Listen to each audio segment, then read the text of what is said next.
Faulty, by order of the Duchess, I shall serve you as Major Domo of Corvo Bianco. I previously served with distinction at the Nibli family manor and in Nazaire with Admiral Rompali, who, as you are certain to know, is an extraordinary, demanding gentleman. Whoa, Barnabas Basil. One thing you ought to know. I'm not your typical landed gentleman. Truth be told, this is the first real property I've ever owned. Oh, in that case, you must leave it all to me. I shall organize, see to everything, and whip the house into order. I dare say this place will soon be the most prosperous vineyard around. Great. Can already see I'm in good hands. Vineyard comes across as a place with a rich history. Know who owned it before me? Baron Rossel, who went bankrupt, forcing him to sell the estate to the Duchess. The Baron, in turn, had purchased it from Monsieur Bolius of the Headsman, a truly colorful man of Kedweni origin. He was actually a headsman? No, not him, but his great-great-great-great-grandfather. Indeed.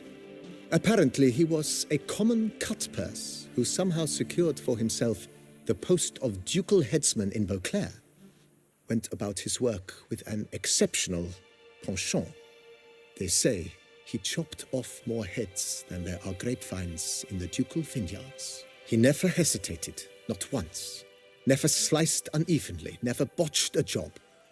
For his exemplary service, the Duke granted him a title and this estate.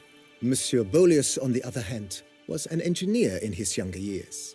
Once retired, he settled here and took to producing wine. Sadly, misfortune struck and he lost his sense first of smell, then of taste. Additionally, he could not drink alcohol. His medic forbade it. Shame that. He gave up making wine? Not at all. He made even more of it. Began throwing wild balls to which he'd invite friends from far and wide in order to treat them to his wine and delight in the fact that at least someone could enjoy it. It's the sort of man he was, Monsieur Bolius.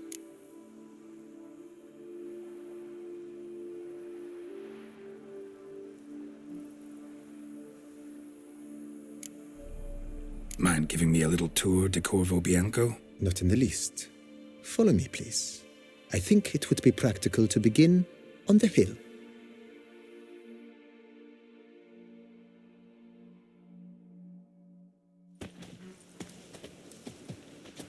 Behold, sir, your estate in all its splendor. Pretty vast. Indeed. And now, sir, allow me to show you a handful of interesting details. Follow me, please. Been a major domo all your life? Yes, I come from a long line of major domos. My father was a major domo, as was my grandfather before him, as was my great-aunt. In fact, she was the one to start the tradition. Great-aunt? A hard woman. It is said that already as a child, she knew where she was going and went there. When she arrived in Beauclair, she signed on as a chambermaid at one of the vineyards, then slowly worked her way up to major domo. She dragged the rest of the family up the same path.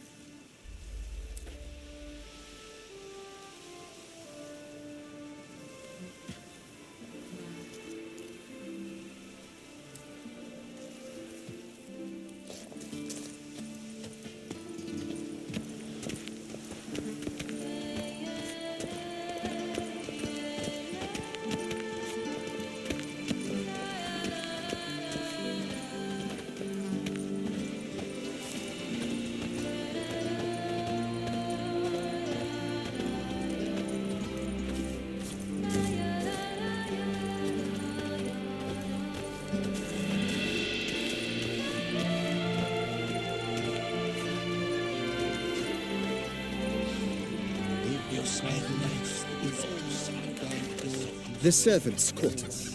I occupy the green home. With the Duchess's permission, I have hired a full staff. Their salaries to be paid from the ducal treasury. Nice of her. Not the most sightly part of the estate, I admit. But I think it's worthwhile for you as master of the domain to know where the help stays.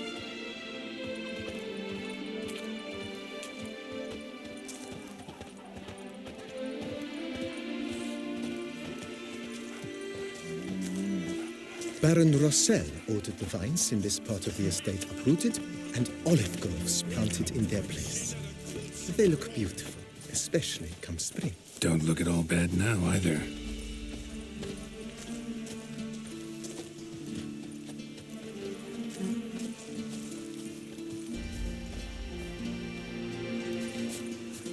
A bushel of grapes. Down below lies your vineyard, where we grow a strain of Carfanere, one of the world's oldest. Aged in oak barrels, it provides for an exquisite wine with distinct blackberry, wild cherry, plum, and cinnamon notes. Marvelous. Have to try it one of these days.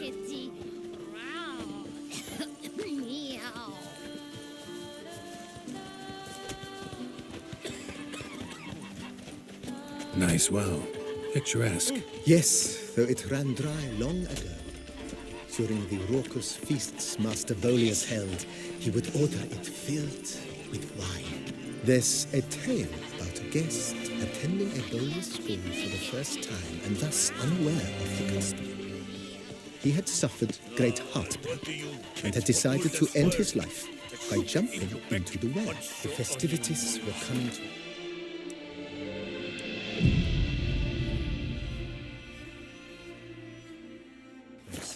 and the well was nearly empty when the suicidal guest finally jumped. Instead of killing himself, he Drank himself to death? Not at all. When found the next day, he had concluded he'd witnessed twin miracles. The water had been changed into wine, and he had survived. He retired to a monastery in the Dragon Mountains and began preaching the wisdoms of Lebioda.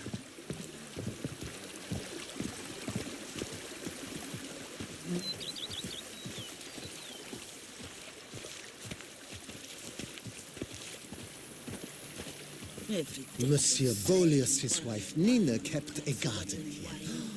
A supremely lovely place it was. Bit neglected.